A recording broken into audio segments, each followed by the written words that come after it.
దేవుడు సృష్టించిన దేవదూతలలో వీరు అత్యంత శక్తివంతులు. చివరి దేవదూత గురించి తెలిస్తే మీరు ఆశ్చర్యపోతారు. మిఖాయేలు. ఇతను ప్రధాన దేవదూత, స్వర్గపు సైన్యాలకు అధిపతి, దేవుని ప్రజల సంరక్షకుడు. ఆత్మల లోకంలో యుద్ధం వచ్చినప్పుడు అతనే నాయకత్వం వహిస్తాడు. గాబ్రియేలు. దేవుని దివ్యదూత. ఈయనే యేసు జననాన్ని ప్రకటించాడు. ఇతను పరలోకపు సందేశాన్ని నేరుగా భూమికి మోసుకొస్తాడు. కెరూబులు. వీరు ముద్దుగా లేదా మృదువుగా ఉండరు.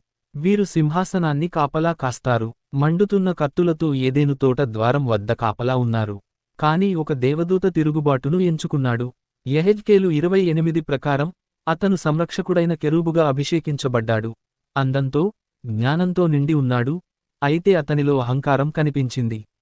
లూసిఫర్. కాంతిని మోసేవాడు. అతడు పడిపోయి దేవునికి శత్రువుగా, మానవజాతికి దూషకుడైన సాతానుగా మారాడు. అతని పతనంతో యుద్ధం ముగియలేదు. ఇప్పుడు అది మీ ఆత్మ కోసం కొనసాగుతోంది. అయితే యేసుకు చెందినవారు ఇప్పటికే విజయంలో నిలిచి ఉన్నారు. మీరు పరలోకపు రాజుతో నిలబడి ఉంటే ఆమెన్ అని టైప్ చేసి, యేసుక్రీస్తుకి ధన్యవాదాలు అని ప్రకటించండి.